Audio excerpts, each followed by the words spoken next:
Hi, this is Mike from Mike's Unboxing Reviews and How To, and on today's video, a straightforward guide on how to install a power supply into your desktop PC.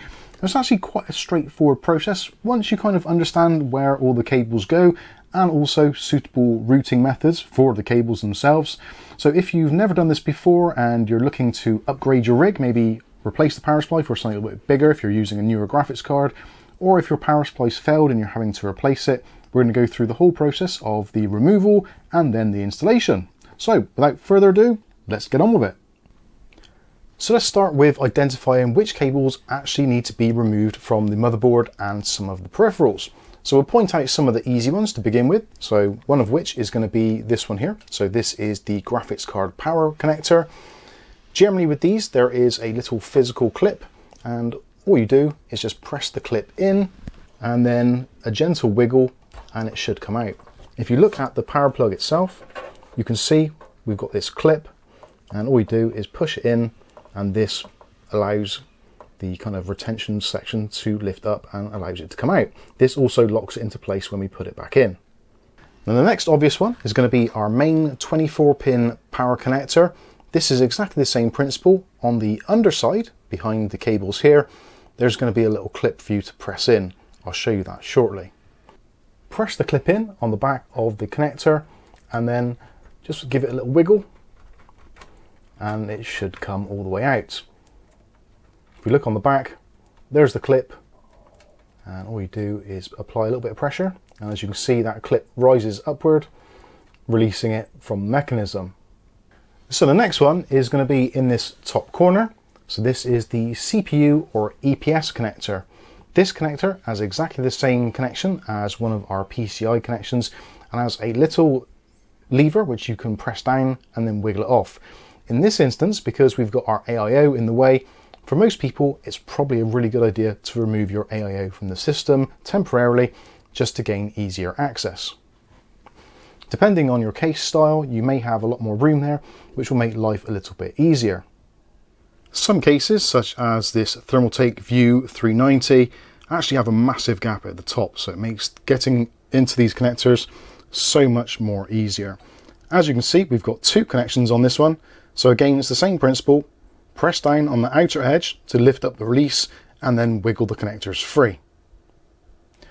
So with our AIO removed from the system, gives us much more room to work with. Obviously, if you don't have an AIO or there's no obstructions like fans, then you can ignore this bit. Also, it's probably a good idea if you've already cable managed the cables to show very little cables, you might want to push through a little bit of excess slack just to make your life a little bit easier. Now, as you can see on the top here, if I press it down with my finger, there is the plastic release, which is just on the top there. You can just about see that going up. So press down the levers and just wiggle the cable out, and it should pop out pretty easily. You may have more than one connector on your particular motherboard. This one's only got one. If you've got two and they're both connected, obviously disconnect them. Realistically, for most modern PCs, just the 8-pin is absolutely fine. You may find as well that the plugs are a little bit tricky to get out. If you've got a split one, you can pull it out like that, or alternatively, you can use a bigger hole to get them through if your case allows it. So now with that done, we can turn our attention to the rear of the case as we've unplugged everything on the other side. It looks like a bit of a mess here, but don't worry too much. We can always tidy that up at a later date. So the ideal thing to do now is to try and free as many cables as you can. So if you have cable ties or Velcro straps, undo those just to give you a little bit better access. This cable was cable tied in various places down the side, so I've undone those already. And then you can pull the cable out to make sure that the cable isn't attached anywhere. I would suggest doing the same with any other cables which may be stashed at the bottom of your system, and also unplug anything else which is actually plugged in. So here we've got a SATA plug which isn't used, but if you've got anything connected, now's a good time to disconnect it. Also, with your main 24-pin power connector, you can now go ahead and pull that out the way, and you should find that pretty much all of your cables are free. Depending on how your system's been cable managed, you may find that some cables are kind of looped around other things. Don't worry too much, we can address that very shortly. What we can do now is release the power supply from the power supply basement by undoing the 2 screws or 4 screws on the back, depending on your system's configuration. Now moving around to the rear of the PC, or the back, we can undo the screws. So this particular power supply from Corsair, or this case from Corsair, has multiple screws which hold it in. So we'll just loosen off the thumb screws. And on this particular instance, I've actually added an additional 2 screws to fix the power supply in a little bit more firmly. So we'll undo those. Potentially on your power supply, you've just got 4 of these screws. So just remove all of those, and that means then your power supply should be loose in the system and ready to be slid out. So now, depending on the configuration of your system and who's built it, you may find that the power supply slides out easily, or you may find there are going to be some other wires in the way. So you might want to pull those all the way through the system, such as removing this PCI Express connection, which is a little bit in the way. So if we pull that all the way out, that should make life a little bit easier for us. The connection for the front panel audio is just there. That's generally always going to be in the way. You can, if you want to, undo it and remove it, but you may find that you can just get enough room in your power supply basement to actually remove the power supply without having to undo too much of your existing work. So now we've cleared away from some more of the cables to give a little bit easier access along this section here. Again, depending on your power supply basement, yours may be easier, or you may need to remove those cables. It's going to depend. So then you should find that the power supply slides out very easily, and then you can untangle all of your wires and put it to one side, or recycle it, do whatever you're going to do with your power supply. But we're now pretty much ready to install the new one. So now we're ready to install our new power supply, but before we start installing it, it's probably a good idea to go through our bag of cables and see which cables we actually need. Now, some of you may have a power supply which isn't modular, in which case your cables will all be connected already. That's absolutely fine. You can just go through and work out which ones you actually need, and the rest you can bunch up underneath in the power supply basement. But if you've got a modular one, you can go through your cables and see which ones you actually need. The next part of this is, if you are using a modular or a semi-modular power supply, just identify the connections on your power supply and plug in the appropriate cables. Now, for a lot of people, they will potentially plug the cables into the motherboard first and then leave them dangling out the back of the PC, so you can connect them in after, or you can connect them to the power supply first, then take the cables to the appropriate ports. There isn't really a right or wrong way of doing this. Either way works. Really, it's going to be down to your particular case and your particular power supply and your ability for cable management. For this particular instance, I'm going to wire up the PC first, and then I'm going to connect the cables to the power supply after. Okay, so we're back to the PC, and the first one we're going to do is our 24-pin main power connector.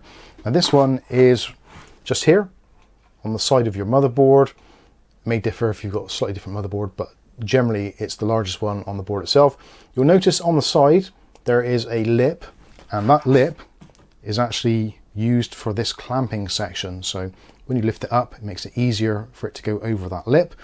This cable will only go on one way, or the plug will only go on one way, and it will be, in this PC, it'll be kind of like that with the flat side towards this CPU. So all you want to do is to line up the plug with the actual socket on the board and push it into place, top and bottom at the same time, and it should click nicely into place. If it doesn't, don't worry about it too much, but you might need to give it a little bit of a wiggle to get it to go in all the way. If it refuses to go in, then you've possibly got it lined up incorrectly, or there is a bent pin, so you may want to double check those. So that is the cable installed, and now what we can do is run the rest of the wiring actually out through the back of the case. So just find a suitable hole to run your cables through and pretty much pull it through as much as you need to. You can always readjust this a little bit later on after, but just get it through towards the back of the case. Obviously, if you're doing this from a fully wired power supply, the power supply is already towards the back and you're just pulling the cable through in kind of reverse of what we've done. Now the next one is going to be the EPS cable. Now the EPS cable is at the top of your motherboard here, and this is the one that supplies extra power to your CPU. Again, you may or may not have one or two of these block connectors. Generally, they are in blocks of 8, but you can also get them in blocks of 4 or 2 lots of 8. So depending on what you need, choose the appropriate cable. Again, this one is going to have the word CPU on the side, so just look out for that one. If you try to use a PCI Express one, they look very similar, but the pin out is different, so it won't physically fit without actually ramming it in, which you don't want to do. So again, similar procedure. I'm just going to line up the plug. The latch is on this top side. You'll find as well on the actual socket on the board there is a lip, either at the top or the bottom. So just line up the lip with the clip, and if you get it into position, and you should find a little click, and it latches right in. This is a one to really make sure is firmly all the way in and that the clasp is firmly attached. This can be a cause of systems not booting, so make sure that one is fully in. In this instance it is, and now that's done, we can pass the cable up and out through the top. This one's actually got a little bit of a pigtail for a secondary connector. We don't need that, so we can pass that out through the back as well, and we can cable manage that a little bit later on. Now the next connection is going to be for our graphics card, so we want to get the one from our cable bundle that says PCIe, as you can see there. And again, this is exactly the same. Got 8 pins on the graphics card, got 8 pins on here. The latch on these can be at the top or bottom, so you might want to take a closer look. Again, the cable will only physically fit in and stay in one direction. So just line up the plug roughly with the pins, and it goes in most of the way. Then hold the case and just give it gentle persuasion and push it all the way in, and that has now locked into place. Not sure if it come across on the microphone, but there was an additional click there. So that is it. Obviously, if you've got a graphics card with a different connection, such as a 12 volt 2x6, do the same thing, just make sure it's fully inserted. If you have a graphics card which requires more than one of these connectors, just install the other plugs at this point. They do all have to be connected. So with that plugged in, now we can take the cable and we can run it through the bottom of our PC. You can, if you want to, take it up through the top. The choice really is entirely up to you, whatever looks best in your particular rig. You may want to run it over the top, yeah, depending on your particular needs and your setup. But for most people, taking it through the graphics card, straight down and out through the bottom is going to be fine. So that is it for this side of things. We can now go back to the back and install the power supply and plug in the plugs into the power supply. Okay, so now we're moving round to the back of the case. So now we can take our wires, which we've already pre-installed, and just plug them into our power supply. Now the power supply, you may find some people mount them with the fan up, which is better for getting cooler air into the power supply sometimes. Traditionally, they are fan down and they draw air in from underneath the chassis. You see there's normally ventilation at the bottom. It doesn't really make a great deal of difference which way you do it. I would personally just experiment to see which one works best for you. But what we do need to do is to plug in our connectors to the power supply, because this is a modular power supply. So we've got our connectors here. So if we grab our first cable, so this is the CPU or EPS cable. On the power supply, it will say CPU, PCIe. Those are generally the same outputs, but physically different cables. So we can just go ahead and plug one of those in right away. We'll plug that in now. Again, it's got the latch-in system, so it just latches into place on pretty much all power supplies. And just make sure it's firmly in there, give it a little wiggle, make sure it doesn't want to come back out. The next one we've got is our PCIe from our graphics card, which has come through from underneath. So again, we can use any of these connections. Just going to plug it into there. Again, make sure it's firmly in there. And then the last one is going to be our main 24-pin power cable. These are generally split into two. So we've got one which fits into this side. Again, push it in all the way. And then you've got another one on the other side there. And that is pretty much it.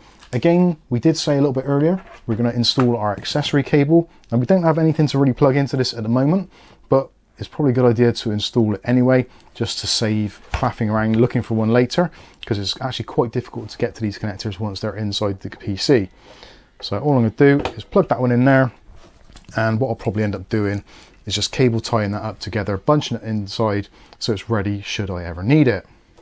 So with all the cables now actually plugged in, we can take the cables, push them to one side a little bit, and then just gently slide the power supply into the appropriate location. You may need to put your hand actually inside, as you can see there, and I'm actually lifting some of the cables out of the way so they don't get pinched or snagged, and then you should find that it matches up. If you push it in with the connections on the back of the case. Again, with this section, it's just a matter of putting the screws back in and attaching the power supply. This one's actually got these little thumb screws which you can use, which is slightly rare on cases, I'll be honest with you. Normally it's just these screws.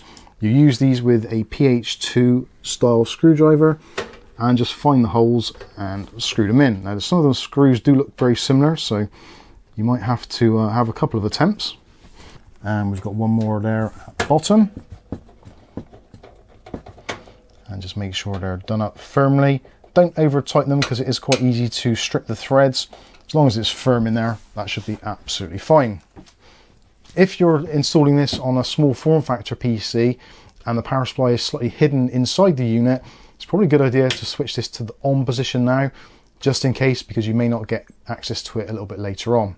For normal desktop PC cases where you've got easy access, leave it in the off position until you're ready to power on the PC. And there we go, with a few cable ties and a little bit of time, you can get this to look actually relatively neat. We've got some EPS cables coming down the side here. We've got our main 24 pin going up there. The PCI Express is going in up there. Pretty good, not too bad at all. There's room as well for more cables should we need to, but it all looks pretty good that side. Let's take a look and see what it looks like on the other side. And as you can see, it all looks pretty tidy. We've tidied up the cable, the 24 pin with a cable tie there, just to bunch those up together. I've actually used the cable combs on this particular power supply for the graphics card power. I think that looks okay. Also cable tied it to the bottom as well, so it doesn't kind of flop around. So that should stay in place. Quite like that. Everything else is really neat. We've put the AIO back in. Now we've put the EPS in the top corner. That made life so much easier, and I would strongly suggest that you do that if you are doing this yourself in a compact case. Such as this one, or one with limited space at the top there. But overall, yeah, I think it's turned out quite well. Also, something else which is probably a good idea to do is any leftover cables from your power supply, stick them back in the bag, and if it hasn't got any markings on it, maybe just write on there what it's from, just in case if you've got like a few PCs and lots of power supplies, you know exactly what they're for, because you don't want to mix and match power supply cables because they're not all wired the same. Even from the same manufacturer and the same models, they can sometimes be different. So mark out your bags and keep any accessories just in case you ever need to return it. Power supplies generally have a pretty decent warranty, anywhere from a few years to kind of 10, 15 years on some power supplies. So worth keeping that stuff handy should you ever need it again. And of course, the last part of the equation is turning it on to make sure that everything actually works. And I'm very pleased to say, in this particular instance, it does. All our RGB lighting is lit up, our graphics card is working, and yeah, it's all looking good. Now, obviously, if you get to this point and things aren't quite so good for you, please feel free to leave us a message in the comments section below. Alternatively, if you want a faster response, head over to our Discord and enter one of the tech support channels there, and we'll try and do our best to help you out with your power supply upgrade woes, or even any related questions, PC building, all that kind of stuff. We are very happy to help you if you are having difficulties. But I think that's going to wrap this video up. Hopefully it's been useful to you. If it has, smash the like button. If you want to see more content like this on a daily basis, maybe consider hitting subscribe. And of course, if you do that, don't forget to hit the all notifications. That way you'll be notified of future video releases. But for now, I've been Mike. This is Mike's Unboxing Reviews and How To, and hopefully we'll catch you in the very next video. Thanks for watching.